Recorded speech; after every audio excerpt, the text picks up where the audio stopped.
Bonjour à toutes et à tous, troisième de nos 4 rediffusions de ce mois d'août.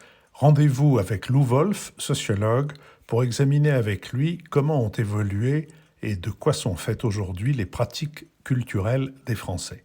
La semaine prochaine, nous avons rendez-vous avec Raphaël Gaillard, professeur de psychiatrie et chef de pôle à l'hôpital Sainte-Anne, pour examiner la situation de sa discipline.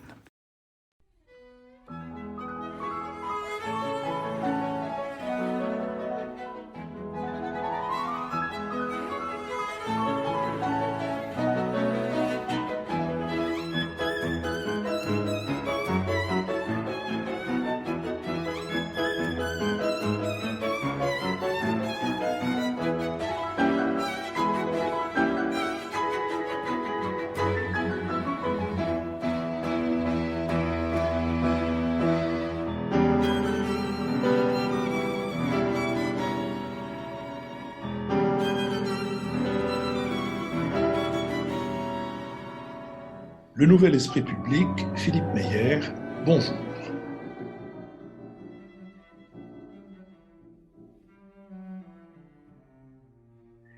Bonjour, merci de nous avoir rejoints pour cette dernière émission thématique d'été, qui, comme toutes les émissions thématiques que nous avons diffusées cet été, est soutenue matériellement et moralement par la compagnie MMA. Matériellement, ça veut dire de l'argent, et moralement, ça veut dire que MMA nous fait connaître auprès de ses collaborateurs, auprès de ses clients et aussi à travers les réseaux sociaux.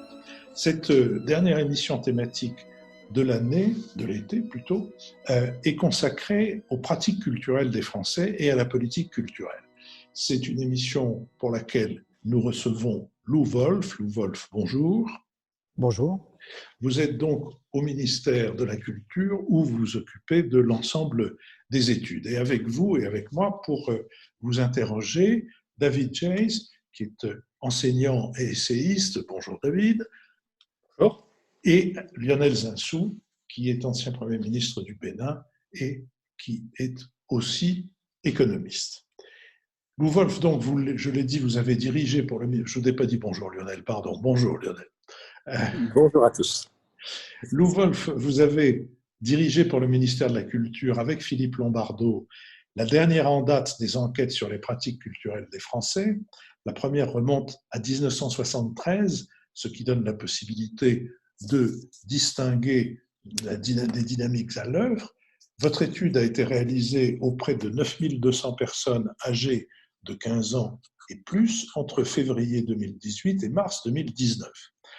Vous constatez que notre société est de plus en plus culturelle, de nouvelles manières de créer, d'apprécier et de consommer la culture s'y développent.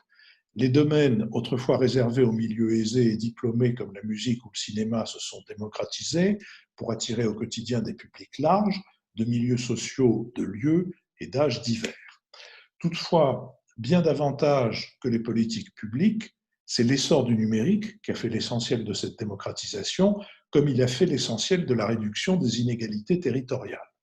C'est aussi l'essor du numérique qui a fait se développer de nouveaux produits culturels, comme le jeu vidéo, et c'est lui qui a permis à certains artistes, les rappeurs par exemple, ou les stand-uppers, de contourner les réseaux de diffusion et de distribution et de trouver leur public, le plus souvent un public jeune, de tous les milieux sociaux, tant urbains que ruraux. Ce fort appétit culturel se satisfait pourtant aux dépens de la culture patrimoniale, marginalisée par ces mêmes jeunes. Sa consommation ne participe plus de leur statut social.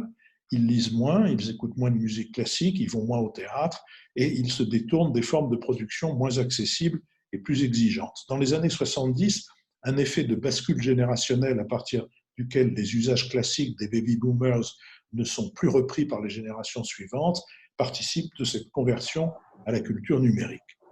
L'intérêt constant et croissant des jeunes pour le tout numérique pose la question de l'avenir de la culture patrimoniale. Son public plus aisé et diplômé, plus féminin que masculin, est un public vieillissant. Ces pratiques nouvelles semblent également se substituer à l'écoute de la radio, à l'usage de la télévision et aux pratiques de sortie. Enfin, les pratiques en amateur s'essoufflent, pour ne prendre que l'exemple du théâtre. Seul 1% des sondés déclarent pratiquer le théâtre en amateur. Quant à leur sortie au théâtre, les 3/4 des 25-39 ans ne s'y sont adonnés que pour aller voir un one-man show, un spectacle d'improvisation ou de café-théâtre. Si les politiques culturelles ont longtemps pris ces changements à contre-courant pour réorienter les publics vers la culture classique, elles constatent aujourd'hui leurs limites, voire leur échec. Depuis mars, la fermeture des lieux de culture en extérieur a accéléré ce mouvement de transition vers une consommation culturelle de plus en plus numérique. Elle a forcé la production de contenus comme les concerts et les expositions à être compatibles avec une diffusion sur la toile, et les normes sanitaires restreignent les formes de création collective. S'il est urgent de répondre à la crise économique immédiate du secteur de la culture traditionnelle, la mise en danger de la diversité des expressions par l'omniprésence des acteurs privés multinationaux doit également préoccuper. Leur recherche de profit les amène à avoir une approche uniquement numérique de la qualité des productions, qui contredit la légitimation institutionnelle des arts et appelle à la redéfinition de ces critères. Enfin, ces deux univers culturels du numérique et du patrimonial s'ignorent, et lorsque les institutions culturelles traditionnelles se lancent dans le numérique, elles attirent le même public que celui qui les fréquente déjà. L'État doit-il continuer à concentrer ses efforts vers la culture patrimoniale ou bien épouser la dynamique de numérisation de la culture chez les publics jeunes? Quels objectifs, alors que l'appréciation des œuvres correspond à leur degré de popularité dans le monde numérique, tandis que la qualité prime dans l'univers classique? Comment travailler avec ou concurrencer le secteur privé qui occupe une place de plus en plus grande dans le milieu culturel? Voilà quelques-unes des questions que sans doute nous allons aborder, mais auparavant, Wolf, je vous laisse, si vous le voulez bien, le commentaire de la présentation que je viens de faire de votre étude. Je vous remercie beaucoup, Philippe, pour cette présentation qui est très fidèle au texte que nous avons publié, qui est disponible à la discussion générale. Je confirme en effet les constats que vous tirez.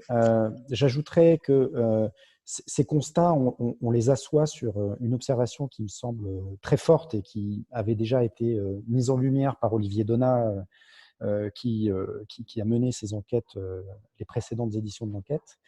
Le constat donc d'une dimension extrêmement générationnelle de ce que sont les pratiques culturelles en France.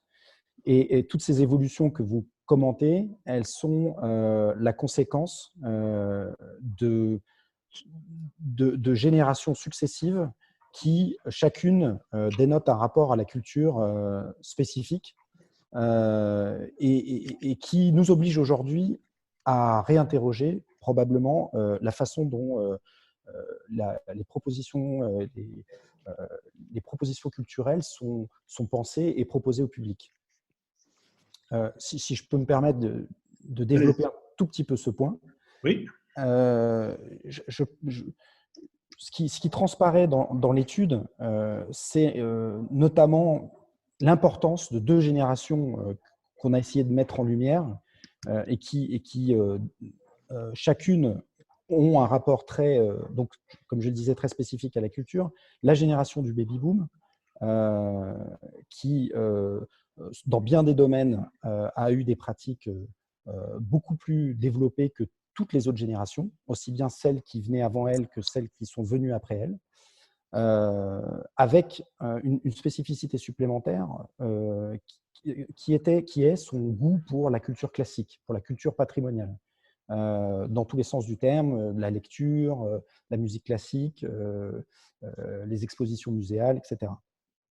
Et c'est une génération très importante à observer parce que c'est une génération démographiquement nombreuse, donc elle a fourni un public important pour les institutions culturelles pendant longtemps et jusqu'à maintenant, et peut-être encore pendant un moment.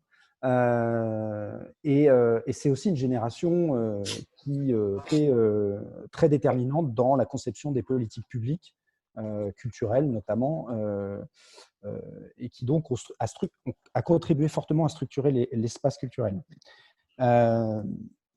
À cette génération, on peut opposer, alors c'est une opposition un peu durcie, parce qu'en réalité, c'est une évolution progressive qu'on observe dans ces données, mais on peut opposer les générations les plus récentes qui dénotent un rapport à la culture très différent. Alors, du point de vue de l'intensité, ce sont des générations qui, malgré tout, et on a voulu insister là-dessus, a des consommations et des pratiques de fréquentation élevées, d'un point de vue général, et relativement et très diversifiées, mais qui, par contre, dénotent un rapport à la culture classique ou patrimoniale beaucoup plus distant. Et ça se manifeste particulièrement par la baisse de la lecture, qui est très forte, par une participation au concert classique, qui est elle aussi très basse, par une baisse de la fréquentation des lieux patrimoniaux. Et comme vous le disiez, vous l'avez remarqué, dans les constats qu'on tire sur la fréquentation du théâtre, qui sont en moyenne plutôt positifs, et qui cachent en réalité, dans les jeunes générations, des pratiques de fréquentation du théâtre beaucoup axées sur des formes plus populaires, en tout cas pas le théâtre patrimonial ou de création. Pardon, sur ce plan-là, est-ce qu'il n'est pas juste de dire que quand je parlais tout à l'heure de tous ceux qui vont au théâtre pour voir des stand-uppers, qu'au fond, ils vont au théâtre pour voir en chair et en os les gens qu'ils ont découverts grâce au numérique? Effectivement, on voit, enfin, le numérique pour ces générations plus jeunes est devenu une pratique très importante et très transversale. Et donc, on peut tout à fait faire l'hypothèse qu'il y a une alimentation, enfin une congruence entre ce que sont les pratiques numériques et les pratiques de fréquentation de cette population. Mais ce sur quoi je voulais attirer votre attention et ouvrir la discussion, c'est l'hypothèse d'un changement profond anthropologique de notre rapport à la culture. Un rapport à la culture de la génération du baby-boom qui s'est construit à un moment où on avait besoin de reconsidérer une histoire culturelle, européenne et mondiale, universelle, humaniste, au lendemain de la Seconde Guerre mondiale. Et donc, avec l'importance de construire ces repères historiques, de les installer et de les légitimer. Et ce qui me semble très manifeste aujourd'hui dans les générations les plus jeunes, c'est pas tant le fait qu'ils se détournent finalement de cette dimension patrimoniale en tant que telle, mais que apparaît la revendication de la possibilité de rediscuter ce qui fait patrimoine, et apparaît l'interrogation, enfin en tout cas la remise en cause du rôle des institutions dans la construction de ce patrimoine. Ce que je veux dire par là, c'est que je pense que ce qu'on observe pour les jeunes générations, c'est finalement des taux de participation élevés, y compris de participation des lieux culturels. Et donc, je pense que ça correspond à une véritable demande, un véritable besoin, mais qu'il y a un divorce qui risque de se produire de plus en plus avec les institutions qui fabriquent leur identité ou leur programmation autour d'enjeux de mise en valeur du patrimoine par rapport à des institutions qui s'aventuraient, et heureusement il y en a, à re-questionner, à travailler l'expérience culturelle en tant qu'expérience de divertissement, mais aussi politique, sociale, etc. Voilà, donc c'est pour ça qu'on a essayé de tenir dans l'analyse des résultats un discours qui a deux faces, celui d'une forme malgré tout, d'extension du champ de la culture en France et de pratiques croissantes, mais en attirant l'attention aussi sur le fait que une partie de la population, notamment les populations les plus jeunes, sont en train de se détourner d'une fraction de ce qui est proposé dans le champ culturel. Ok, David James. Merci vraiment Philippe d'avoir organisé cette émission avec Lou Wolf. D'abord parce que je crois que c'est l'occasion de tirer un coup de chapeau à cette enquête sur les pratiques culturelles qui existent, comme vous le rappeliez Philippe, depuis 1973 et qui est une marque de l'excellence statistique française et un document assez rare que beaucoup de pays nous envient. Pour moi, c'est un document extrêmement précieux, précisément parce qu'il est reconduit régulièrement et que nous avons maintenant un plan de coupe assez large sur une longue période. J'ai toujours trouvé absurde et dangereux la volonté qu'on peut entendre dans le champ politique ou dans le champ social de hiérarchiser les pratiques culturelles entre ce qui relèverait au fond de la culture savante ou de la bonne culture, c'est-à-dire la culture des élites finalement, la culture patrimoniale dont parlait Lou Wolf tout à l'heure, musique classique, littérature, théâtre, etc. Et puis une culture plus populaire, qui serait plus liée à des pratiques, on va dire, moins inscrites dans le champ savant. En revanche, ce que je trouve intéressant dans le document, c'est tout de même une forme d'effondrement générationnel dans la jeune génération, des pratiques de lecture et à l'inverse une augmentation très forte de la consommation de contenus beaucoup plus délinéarisés, granulaires, décontextualisés parfois, c'est-à-dire on consomme de la bande passante, on consomme des vidéos, on consomme des capsules, on consomme des granules. Et autant, comme je le disais, l'idée d'une hiérarchisation des pratiques me répugne, autant je me demande si l'imaginaire collectif ne se forge pas tout de même dans un dialogue de longue haleine, dans des pratiques et dans des formes culturelles un peu complexes, au premier rang desquelles on trouve, à mon sens, la lecture sous toutes ses formes, que ce soit la littérature ou la presse, ou le cinéma. Et sans vouloir jouer la complainte habituelle qu'on entend depuis Michelet, à savoir que le pacte civique est très lié au fond à la lecture, à la presse, à la littérature, etc.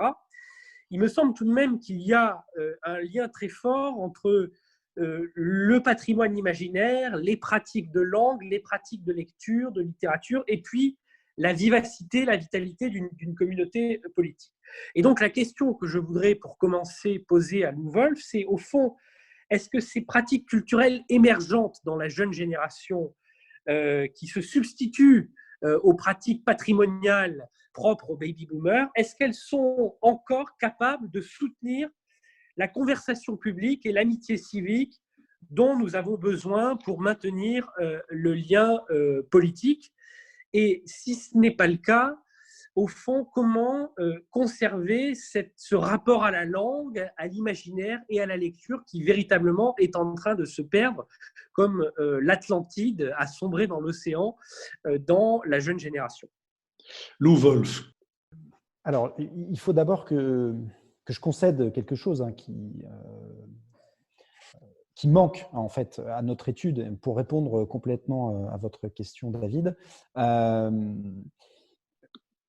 Quand on dit que les pratiques de lecture baissent, bien sûr, enfin, vous l'avez noté, hein, c'est la pratique de lecture des livres, qu'ils soient physiques ou numériques. Ça ne nous dit pas grand-chose de ce que sont, de manière générale, les pratiques de lecture, de formats divers. Ça ne nous dit pas non plus de quel livre on parle, quel type de littérature, etc. Donc, il faudrait vraiment une étude beaucoup plus approfondie, je pense, aujourd'hui, beaucoup plus qualitative, pour mieux qualifier ce que sont ces contenus que nous lisons tous aujourd'hui, y compris dans les univers numériques, avec le sentiment, mais que je ne peux pas prouver, mais le sentiment qu'on est à un moment de notre histoire où, en fait, on lit beaucoup, tous. On lit beaucoup. Mais y compris les jeunes. Mais est-ce que c'est de la littérature? Ça, c'est un peu une autre question qui est un petit peu difficile à répondre. Je pense qu'au fond, la question, l'enjeu, c'est celui que vous avez posé, c'est la question de la construction de nos imaginaires. Et la littérature est un véhicule puissant pour ça, ancien, certainement très structurant dans nos sociétés. La question qui, pour moi, reste quand même ouverte aujourd'hui, c'est celle de savoir si ces nouveaux formats d'écriture et de lecture numérique peuvent avoir la même fonction d'enrichissement de l'imaginaire, ou si, au contraire, il faut considérer que c'est un risque d'appauvrissement. Et je pense que la question, en fait, a deux ramifications. La première, c'est est-ce que par nature, les formats numériques amènent un appauvrissement par rapport à ce qu'on peut trouver dans des formats de type livre, de type ouvrage? Première question. Et deuxième question pour laquelle, pour le coup, on commence à avoir des réponses, qui est est-ce que les espaces numériques, aujourd'hui, nous garantissent une forme d'accès équitable, diversifié à des contenus, qu'ils soient vidéo, écrits, etc. Et je pense que là, on commence à avoir des réponses. Et pour le coup, ces réponses renforcent le rôle que doit jouer la puissance publique. On commence à prendre toute la mesure des risques que font peser sur nous, sur nos imaginaires, sur la société, sur la diversité des productions culturelles qui sont proposées. Donc, on court des risques à laisser faire les grandes industries qui, malgré la promesse initiale de l'ouverture infinie des contenus, ont démontré aujourd'hui à quel point leur logique pouvait amener au contraire à une fermeture. Voilà, et donc je pense que je ne réponds pas totalement à la question parce que je ne sais pas répondre je ne saurais pas dire si par nature le numérique est un obstacle à la qualité de ce qui peut être partagé. Par contre, nous avons des éléments concrets pour penser que la puissance publique a un rôle à jouer pour faire en sorte que les espaces numériques respectent l'intérêt général et aillent dans le sens de l'intérêt général. Lionel Zinsou. Oui, merci. Je m'associe aux compliments sur la qualité de l'étude et sa richesse et sa profondeur diachronique. C'est vraiment absolument passionnant. En revanche, je voudrais juste dissiper un petit peu un ton nostalgique qu'on pouvait ressentir dans l'introduction de Philippe et dans les remarques de David. Tout d'un coup, vous parlez, parce que c'est souligné dans l'étude, d'un public vieillissant pour un certain nombre de pratiques culturelles. Mais ça, c'est pas très inquiétant, c'est assez normal, parce que c'est la population qui vieillit. Vous ne pouvez pas dissocier la pratique culturelle de l'évolution sociale. Heureusement que le public vieillit, parce que toute la population vieillit. Et donc, effectivement, les baby-boomers se prolongent, leurs enfants vont vivre encore plus longtemps qu'eux. La jeune génération que vous évoquez, Lou, eh bien, elle a maintenant une espérance de vie à la naissance en 2020 de plus de 100 ans. Donc, effectivement, vous allez avoir des publics qui vont vieillir. Mais ce n'est pas du tout inquiétant. Vieillissant ne doit pas devenir stigmatisant comme qualificatif. Deuxième chose, il y a aussi une évolution des revenus. L'étude parle à certains moments des niveaux de catégories socio-professionnelles, mais derrière ça, il y a des revenus. Aujourd'hui, en France, les revenus des retraités, les revenus des inactifs sont supérieurs aux revenus d'activité. On est passé d'une situation d'après-guerre d'extrême paupérisation des seniors, des vieux, pour passer à une situation patrimoniale et de revenus beaucoup plus confortable et supérieur aux revenus d'activité. Dans ce contexte, il y a aussi les moyens, parce que tout n'est pas gratuit dans la culture, même si c'est plus gratuit en France qu'ailleurs. Et donc, vous avez plus forcément de candidats aux pratiques culturelles dans les plus de 60 ans et avec des revenus plus élevés. Parce que vous opposez des cadres à des ouvriers et des employés, mais il y a de moins en moins d'ouvriers, il n'y en a presque plus, il y a de plus en plus de cadres, et les revenus ont complètement changé. Et puis, il y a tous les retraités, tous les gens qui ne sont plus en activité et qui ont du temps pour les pratiques culturelles et dont on vient de découvrir qu'ils avaient également beaucoup de temps pour les pratiques culturelles numériques. Donc, ne dissocions pas quand même la société de son économie quand on regarde les pratiques culturelles. La deuxième remarque, je souscris tout à fait à la concession que vous avez faite tout à l'heure sur la lecture. Ce que vous faites comme distinction dans l'étude, c'est l'imprimé par rapport au numérique. Mais tout ça, ça reste de l'écrit. Alors, on peut avoir une très grande nostalgie de Gutenberg, mais enfin, en attendant, il y a de plus en plus de lectures. Alors après, vous pouvez dire effectivement qu'il y a peut-être un problème qualitatif, que ce n'est pas la même forme de lecture, mais il y a de plus en plus de lectures. On n'est pas une société de moins en moins tournée vers l'écrit. Au contraire. Alors, on ne l'a pas mesuré dans l'étude, et je trouve que ce serait un complément très intéressant, mais on le mesure sur la presse. Sur la presse, donc on ne peut pas vraiment probablement répondre tout de suite sur la lecture de romans, de poésie, de théâtre, mais sur la presse, on sait tout à fait qu'il n'y a jamais eu autant de lecteurs de la presse. Alors, il se trouve qu'il n'y a jamais eu aussi peu d'achats de la presse. Alors, ça pose des problèmes de changement qui ne sont pas seulement anthropologiques, qui sont des changements économiques. Il y a une disruption majeure du modèle économique. Mais moi, j'ai été longtemps administrateur de Libération. Libération, à aujourd'hui, n'a jamais eu autant de lecteurs. L'impression est tout à fait différente parce que, et c'est exactement pareil pour toute la presse écrite, parce qu'il y a de moins en moins de ventes et des problèmes de ce fait économiques, de publicité, etc. Mais enfin, il n'y a jamais eu autant de lecteurs. Simplement, c'est passé toujours dans l'écrit, mais sur le numérique et pas sur l'imprimé. Donc, je voudrais dissiper un tout petit peu la nostalgie sur ces sujets.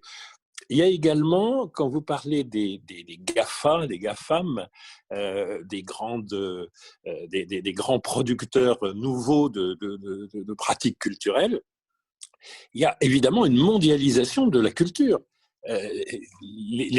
Toutes les générations sont plus exposées à quelque chose qui est à la fois plus global et plus local.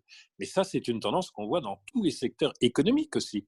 C'est-à-dire que, effectivement, aujourd'hui, Fortnite lance une nouvelle édition. Bon, là, ce n'est pas tout à fait une pratique culturelle classique, c'est sur les jeux, et c'est un événement mondial. Bon, évidemment, tout le monde regarde des séries, alors peut-être ça ne ressemble pas à la pratique du cinéma antérieur. En attendant, ce sont des pratiques qui se mondialisent et vous pouvez échanger d'un bout à l'autre de la planète avec tous les gens qui regardent Netflix sur les grandes séries. Et en même temps, vous avez de plus en plus de locales, et alors en France, c'est vraiment très frappant, avec toutes les initiatives complètement nouvelles, qui ne sont pas vraiment totalement capturées dans l'étude.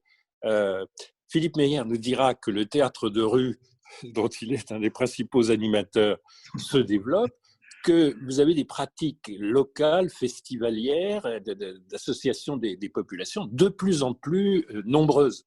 Donc vous avez un phénomène où c'est à la fois très local, très global, mais on a accès à beaucoup plus, un spectre beaucoup plus large en fait, des cultures du monde et des cultures locales. Donc, si vous voulez, je dissiperai la nostalgie, ce n'est pas un déclin anthropologique, c'est des changements anthropologiques et des changements économiques. Et la question que je voudrais vous poser, c'est en dehors de tout ce qui est l'offre et la façon dont les gens utilisent l'offre, de savoir si les politiques culturelles s'occupent suffisamment de la demande, de stimuler la demande. Parce que moi, je suis quand même très frappé par le fait que vous montrez qu'au fond, les gens restent très fidèles au choix de leur enfance, de la période pédagogique de l'école, depuis l'école maternelle. Et donc, les gens qui ont aujourd'hui 15 ans, ils ne vont pas, quand ils auront 45 ans, rejoindre les pratiques des gens qui ont 45 ans aujourd'hui. Vous montrez très bien qu'ils vont rester assez fidèles à ce qu'ils font aujourd'hui à 15 ans, de même que nous qui en avons un peu plus que 15 ans, nous avons gardé au fond, à travers toute la vie, des pratiques qui étaient plutôt des pratiques de l'enfance. Et donc, je me demande, est-ce qu'on fait suffisamment de synergie avec l'éducation nationale ? Est-ce qu'on fait suffisamment de sorties scolaires vers les musées ? Est-ce que les musées s'intéressent suffisamment au nouveau public, au jeunes publics, parce qu'on peut les rendre extrêmement interactifs, on peut les rendre extrêmement ludiques, on peut faire beaucoup de choses, on peut faire beaucoup d'expositions Alors, virtuelles, Lionel, etc. laissons Lou Wolf répondre à cette Oui, question. oui, absolument. Donc, J'en la ajoute demande simplement peut-elle une. être Il stimulée? y a eu un moment où Catherine Tasca et Jacques Lang, qui étaient tous les deux au gouvernement, ont concentré leurs efforts pour développer l'éducation scolaire. Est-ce qu'à ce moment-là, c'est un complément à la question de Lionel, est-ce qu'à ce moment-là, vous avez observé, ou vos prédécesseurs, quand ils faisaient l'étude, vous avez observé qu'il y avait un effet sur la demande, pour reprendre l'expression économique? Lou Wolf. Alors, je voudrais répondre déjà à ce que vous disiez, Lionel, à propos de prendre garde à la nostalgie. Je suis assez d'accord, hein, notamment dans les constats de vieillissement des publics. Il y a ce que vous disiez, hein, il y a le vieillissement de la population française qui agit mécaniquement sur les publics. Mais il y a une autre réalité. Si on prend par exemple le cinéma, c'est particulièrement manifeste. On voit que la fréquentation du cinéma est restée relativement stable à un niveau très élevé pour les plus jeunes. Le cinéma est une pratique juvénile, on y va entre amis, etc. Ça l'était il y a 20 ans, ça continue de l'être aujourd'hui.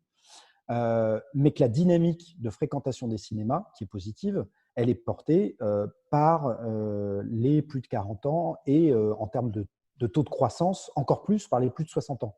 Et donc, ça traduit une forme de réussite des politiques de conquête de nouveaux publics pour les cinémas, notamment les plus âgés, liés à des investissements pour l'accessibilité, liés à une présence croissante des cinémas dans l'ensemble du territoire.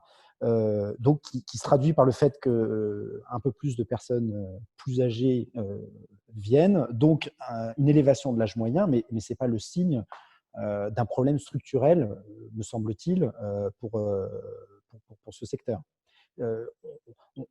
Il faudrait parler de problème de vieillissement quand on a une dynamique conjointe d'augmentation des publics plus âgés avec une chute importante des publics jeunes. Et là, effectivement, ça peut poser à terme une problématique de renouvellement.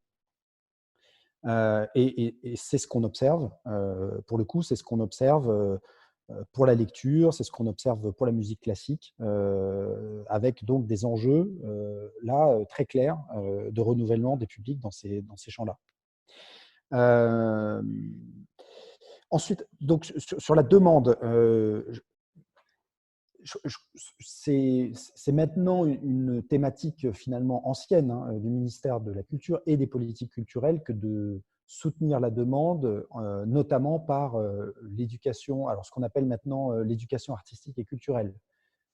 C'est un pilier très important des programmes politiques du ministère de la Culture, mais aussi des collectivités territoriales qui sont, comme vous le savez, des financeurs très importants de la culture en France, depuis longtemps, en fait, depuis plusieurs décennies.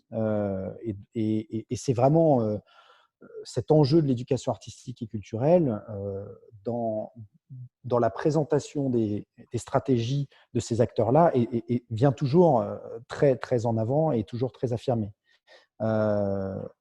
Donc, les efforts existent et il y a beaucoup d'initiatives qui le prouvent. Et de fait, on a pu voir fleurir dans de nombreux établissements culturels de plus en plus d'initiatives en direction des écoles, des familles, etc. Ça, c'est objectif. Et donc, c'est vraiment une dynamique qui existe. Ça n'efface pas le fait que, par exemple, quand on le prend d'un point de vue économique et qu'on regarde les budgets culturels, la majorité des budgets restent mobilisés sur des questions plutôt disons, de financement des structures et de maintien des structures, de maintien du patrimoine, etc., par rapport à ce qui est investi dans ces enjeux d'éducation artistique et culturelle. C'est probablement une des problématiques des politiques culturelles que d'être très largement engagé, alors en termes budgétaires, mais ces termes budgétaires traduisent aussi les moyens concrets qui sont mis au service de la culture. Donc, ces politiques culturelles sont très largement engagées sur des questions de maintien des institutions, là où les politiques de développement de la demande existent, sont soutenues, sont de plus en plus mises en avant, mais restent quand même très, très en deçà par rapport à ce qui est investi, je dirais, sur le plan patrimonial. Quels effets ça a eu sur la population? Alors, ça, c'est aussi une vieille question. Malheureusement, je vais avoir peu de réponses, et parce que malheureusement, elle existe assez peu. Et c'est là aussi une demande ancienne que nous portons notamment. Il faudrait des instruments d'évaluation de ce que produisent ces investissements, notamment dans l'éducation artistique et culturelle.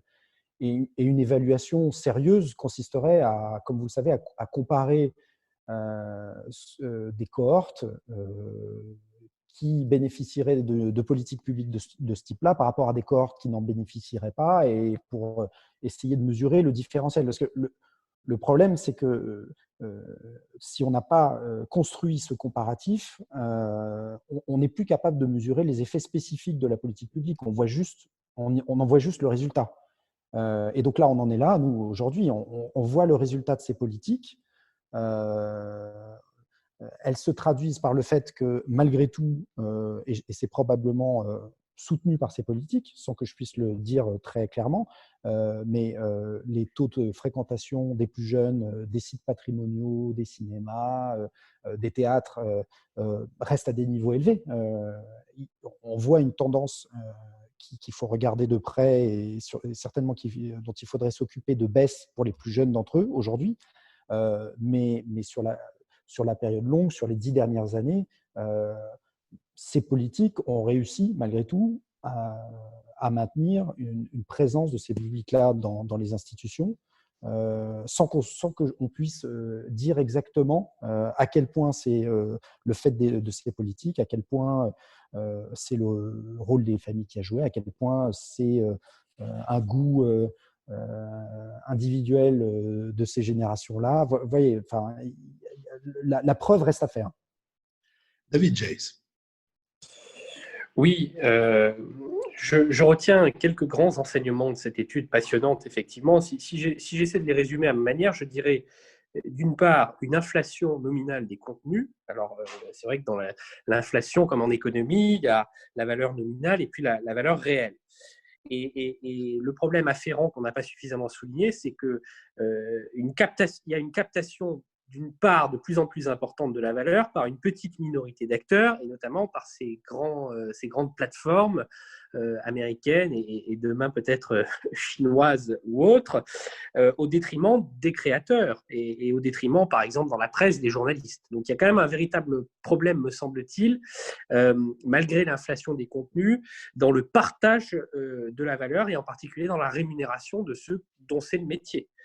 Deuxième grand enseignement, une diversification et une individualisation plus forte des pratiques culturelles, ce qui tranche avec effectivement les pratiques plus, on va dire, homogènes, classistes, collectives des baby boomers. Et puis, et c'est peut-être le revers ou l'avers de la médaille, une plus grande segmentation des pratiques. Et c'est vrai que ce constat-là m'a beaucoup fait penser au travail de radiographie ou de radioscopie de la société française qu'avait fait Jérôme Fourquet dans l'Archipel français, où il parlait justement de l'archipélisation. Certains de ces critiques ont voulu voir dans le travail de Jérôme Fourquet une critique de la société française qui serait, de plus en plus affaiblie, divisée. Je crois que ce n'est pas du tout ce qu'il montre. Ce qu'il montre, c'est que justement, il y a une grande vitalité du corps social français, mais que cette grande vitalité du corps social français, elle a comme contrepartie, en quelque sorte, une forme d'archipélisation, c'est-à-dire une plus grande segmentation entre groupes sociaux, territoires, individus, etc.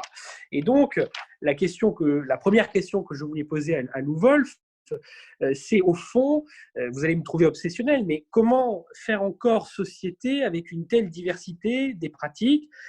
Quel socle ou quel bagage collectif, quel dénominateur commun reconstruire tout en respectant la diversité des pratiques par ailleurs?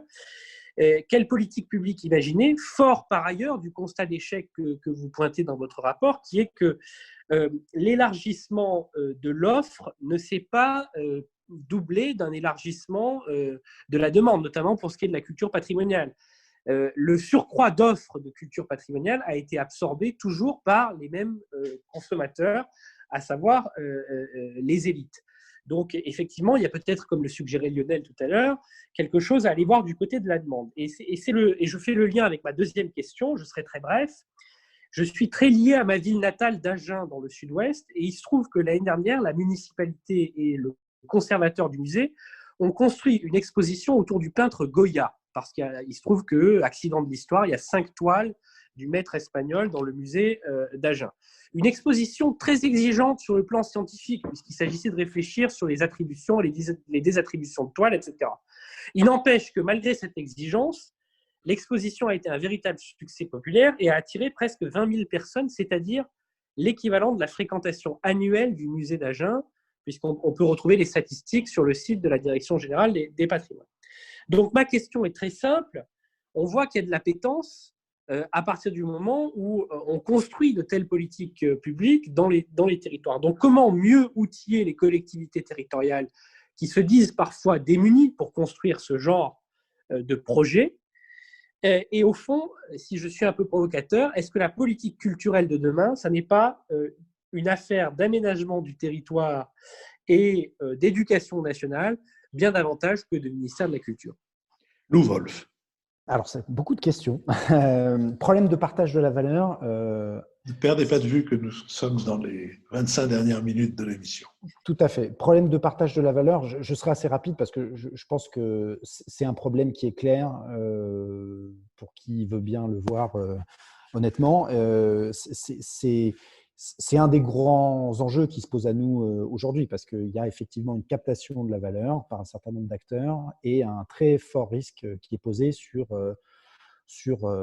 les créateurs, les artistes qui du coup, voilà, qui sont les victimes un petit peu de l'apparition de ces intermédiaires. Donc, il y a quelque chose à inventer. On voit que les politiques mettent du temps à se mettre en place. Les outils sont compliqués à trouver, probablement, mais je pense que la question est bien identifiée.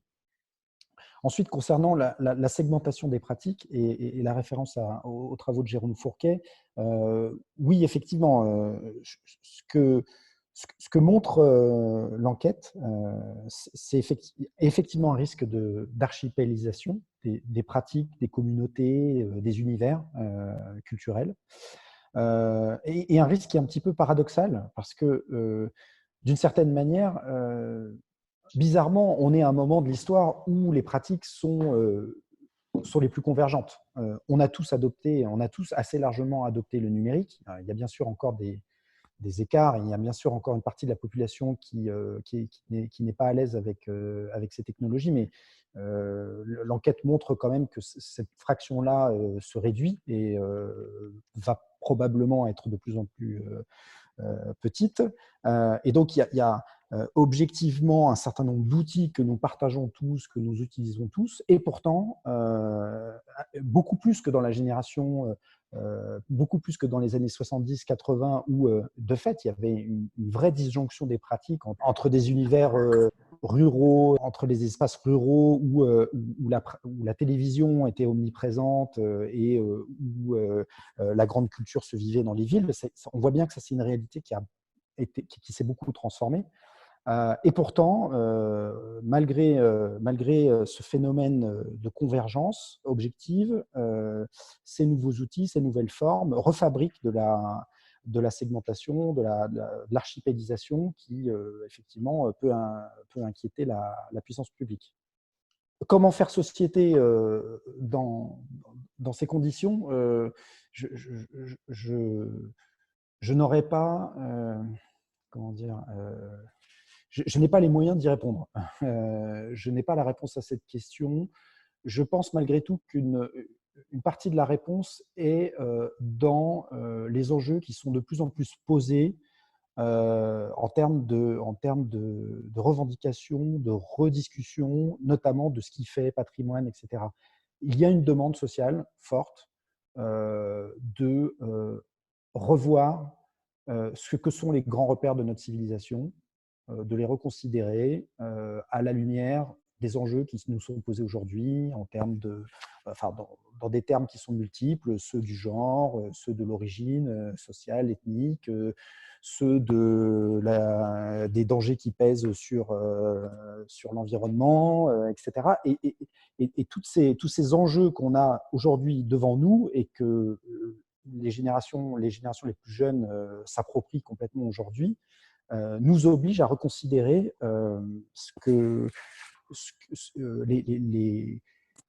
les repères que nous avions posés dans le passé. Voilà. Et je pense, et on le voit très concrètement dans les politiques territoriales qui sont de plus en plus tentées par des outils de participation citoyenne, de concertation, etc. Il y a une recherche en ce moment d'outils, d'instruments qui permettraient de structurer ce débat, de le rendre efficace, de le rendre et qui permettent de construire un récit commun, intelligible, partagé. Et je pense qu'on est encore à un niveau de maturité assez faible. Ces enjeux, avec une vraie difficulté à tenir ces débats réellement et à les faire aboutir.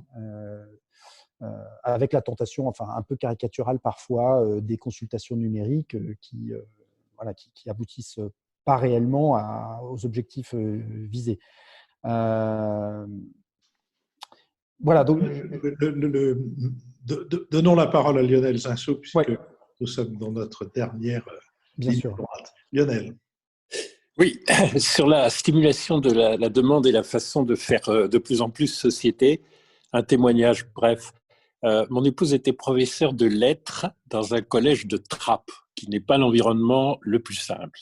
Elle emmène ses élèves à la Comédie Française.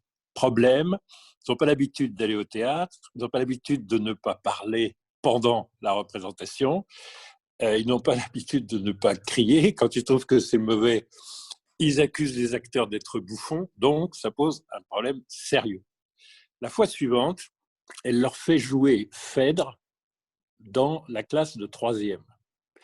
Elle les emmène ensuite voir Phèdre à la Comédie Française. Ils sont sages comme des images, passionnés, parce qu'en fait, ils vont voir des collègues qui n'ont pas tout à fait la même mise en scène, pas tout à fait la même expérience, etc.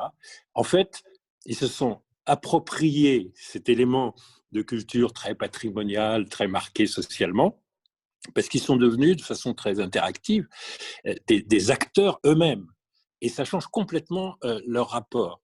Donc peut-être la seule chose qui m'inquiète un tout petit peu dans l'étude que vous avez faite, c'est qu'il n'y a toujours que 1% de gens qui font du théâtre en amateur, mais je ne crois pas que les élèves du collège de Trappes vont répondre à la question je fais du théâtre en amateur. Non, mais simplement, dans leur pratique du collège, ils ont été pendant quelques semaines, et il y a là-dessus des documentaires et des films très éloquents d'ailleurs, et ils sont devenus complètement différents en termes de leur pratique culturelle. Effectivement, un indicateur qui serait très important, ce serait d'arriver à faire passer de 1 à 2% les gens qui se perçoivent comme ayant fait du théâtre amateur. En plus, on a un rôle modèle avec un président de la République qui manifestement a été un acteur et en matière d'art dramatique a donné une leçon très jeune et avec une interaction très forte avec son professeur de littérature. Donc l'exemple de mon épouse n'est pas isolé. Donc voilà, c'est un bref témoignage, mais je crois que c'est très très important de ramener des gens qui peuvent être dans des quartiers difficiles, dans des situations sociales, des parents compliqués, et en fait de les amener à quelque chose qui les épanouit énormément et dans lequel ils trouvent des grandes satisfactions. Donc je pense qu'il y a beaucoup de sujets sur la demande, l'interactivité, et sur la société. Moi je suis aussi frappé par le fait que vous dites que la culture patrimoniale régresse. Simplement, il y a 14 millions de gens qui vont tous les mois de septembre, peut-être pas le prochain, qui vont visiter les monuments pendant les journées européennes du patrimoine qui ont été créées en France et élargies à d'autres pays. Et donc, on sent quand même une demande populaire latente très forte. Même chose pour le loto sur le patrimoine et toute l'action de Stéphane Bern. Je pense que ça va être une priorité de Roselyne Bachelot parce qu'on sent là vraiment un attachement, une passion, mais c'est toujours un peu la même logique. Et enfin, la question que je voudrais vous poser, ma dernière question, ce serait Est-ce qu'il ne faut pas faire rentrer dans le champ de ce que vous analysez maintenant les choses comme les jeux vidéo qui rassemblent des centaines de millions d'adolescents et de jeunes adultes? Et est-ce que ce n'est pas aussi une forme de pratique culturelle nouvelle? Et est-ce qu'il ne faudrait pas regarder dans le spectacle vivant des choses comme les parcs à thème? Je suis frappé par le fait que 25% des effectifs de Euro Disney, ce sont des intermittents du spectacle. Ils appellent leurs salariés des casting members, enfin au fond. Même chose sur le parc Astérix et autres parcs à thème, dans lesquels vous voyez bien qu'il y a à la fois des éléments de culture historique, de choses qu'on a déjà vues par l'écrit ou par le cinéma, et qui ensuite se retrouvent en spectacle vivant. Regardez aussi le Puy du Fou, et c'est quand même un phénomène extraordinaire. Est-ce que ce genre de sujet, extension du spectacle vivant, participation beaucoup plus forte, est-ce que c'est pas, y compris en étendant au jeu, une nouvelle forme très importante de la créativité et de l'interactivité en matière de pratique culturelle? Je comprends que Lionel voudrait faire un parc à thème autour de Phèdre, ou voire même autour de l'ensemble de l'œuvre Mais narrative. absolument. Et pourquoi pas Lou Wolf? Alors, je partage votre inquiétude sur ce que révèle l'étude en matière de pratique en amateur. Je trouve que, pour le coup, ça fait partie des résultats qui sont, à mon avis, qui interrogent le plus les politiques culturelles aujourd'hui.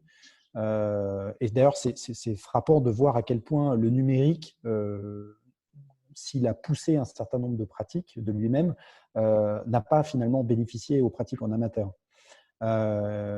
Et donc, ces pratiques en amateur sont probablement très importantes, très structurantes pour faire le pont pour une partie de la population entre des lieux qui peuvent être jugés intimidants, etc., et ce que sont leurs propres univers. Donc, et le fait que ces activités en amateur régressent est sans doute le signe d'un véritable problème. Et c'est peut-être aussi là un élément de réponse à la question de David, et c'est pour ça que je pense que les politiques culturelles ont une spécificité, et le ministère de la Culture aussi, c'est que la culture n'est pas qu'une question d'éducation, c'est avant tout une question d'expérience qui peut se faire dans un cadre éducatif, mais pas seulement. Il ne faut pas que ce soit que ce cadre-là qui définisse et qui offre une possibilité d'ouverture de la population à ces propositions culturelles. Et donc là, je pense que vraiment sur les pratiques en amateur, il y a une question qu'il faudrait peut-être lier à celle de l'affaiblissement du réseau associatif culturel en France, avec l'affaiblissement le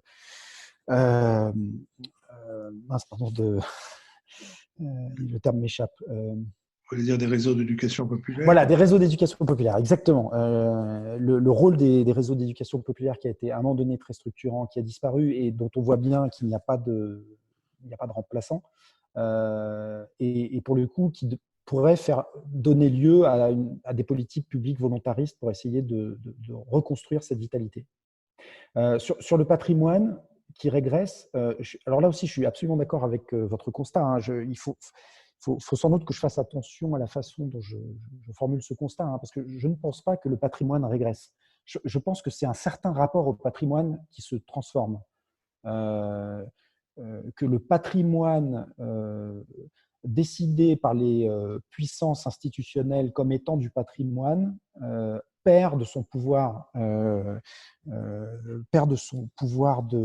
d'imposition, et que c'est d'autres logiques qui construisent d'autres formes de patrimoine aujourd'hui. Et je pense au contraire qu'on est à un moment où le patrimoine a beaucoup d'importance, y compris pour les jeunes générations. Et effectivement, on en a des signes autour des journées du patrimoine. Un autre signe que vous connaissez peut-être, mais un jeu vidéo à très grand succès, Assassin's Creed, a fait son succès sur une dimension patrimoniale très forte. En fait, il s'agit de se promener dans des villes médiévales, dans des villes de la Renaissance, en Syrie, avec une reconstitution hyper réaliste de ce qu'étaient ces villes. Et visiblement, une grande partie du plaisir des joueurs, et qui sont très nombreux, c'est cette possibilité de faire du tourisme patrimonial historique. Et donc, j'en viens à votre dernière question. Les jeux vidéo, alors, dans notre étude, comme vous l'avez vu, ils sont en fait absolument inclus. Et ça fait bien sûr question. Hein. Alors, du point de vue des politiques publiques, le jeu vidéo entre dans le champ des politiques suivies par le ministère de la Culture. Mais par contre, nous avons mené une autre enquête il y a maintenant 2 ans sur les représentations de la population française en termes de culture, où on pouvait voir qu'encore aujourd'hui, pour une majorité de la population française, le jeu vidéo ne fait pas partie de l'univers, y compris chez un certain nombre d'amateurs de jeux vidéo. Les jeux vidéo ne font pas partie de la culture. Donc, c'est une discussion un petit peu compliquée. On voit que l'intégration des jeux vidéo n'est pas complètement claire au sein de la culture française. Même question pour les parcs à terme, qui, pour le coup, n'ont pas été couverts par notre enquête. Enfin, n'ont pas été couverts par l'exploitation que nous en avons publié, mais par contre, l'enquête a un certain nombre de questions qui permettraient d'approfondir cette question.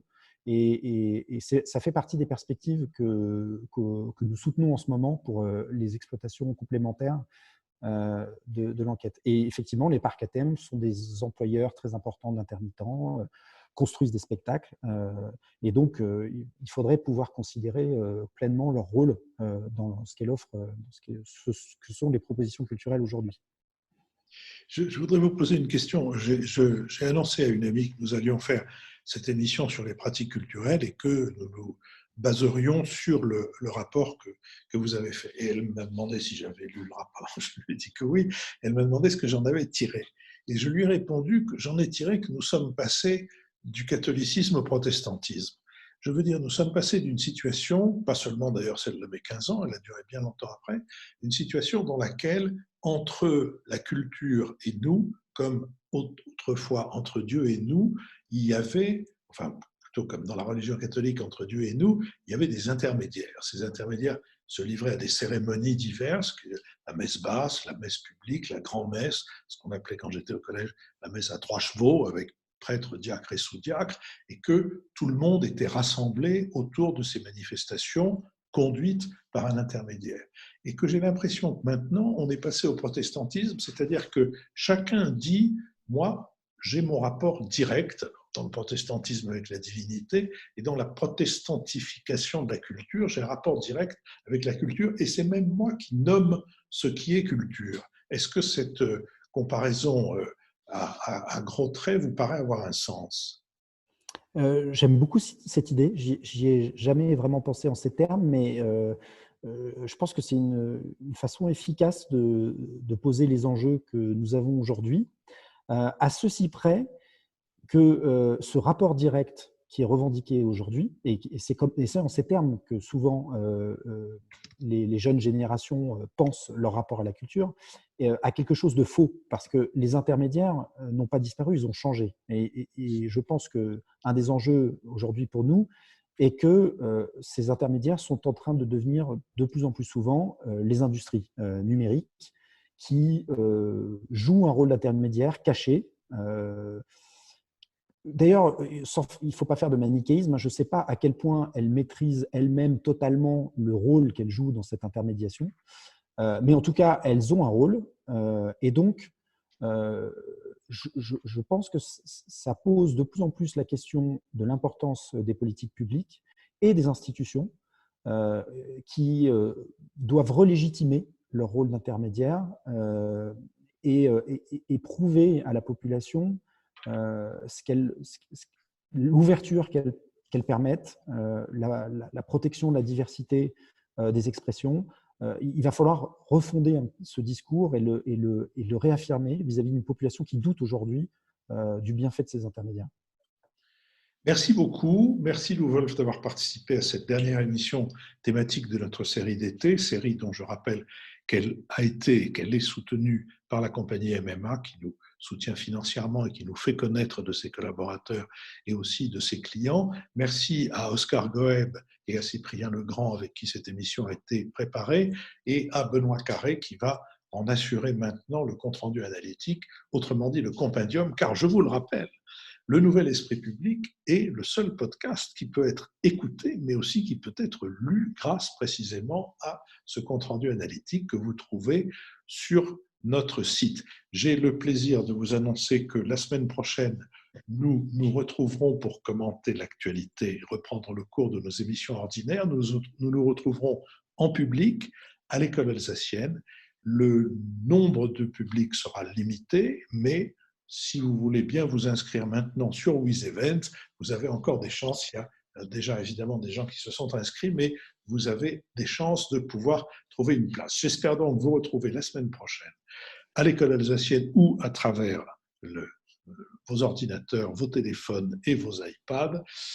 Et je vous remercie d'avoir été aussi attentif à l'ensemble de nos émissions thématiques et aussi des BADA, des suppléments que nous avons pu diffuser sur la pandémie à travers le monde, et ça grâce à une espèce de chaîne de complicité et de camaraderie avec nos auditeurs, comme j'ai eu l'occasion plusieurs fois de vous en informer. 20% de nos auditeurs sont en dehors de France et un certain nombre d'entre eux se sont proposés de nous faire voir midi à leur porte. Merci beaucoup et à la semaine prochaine.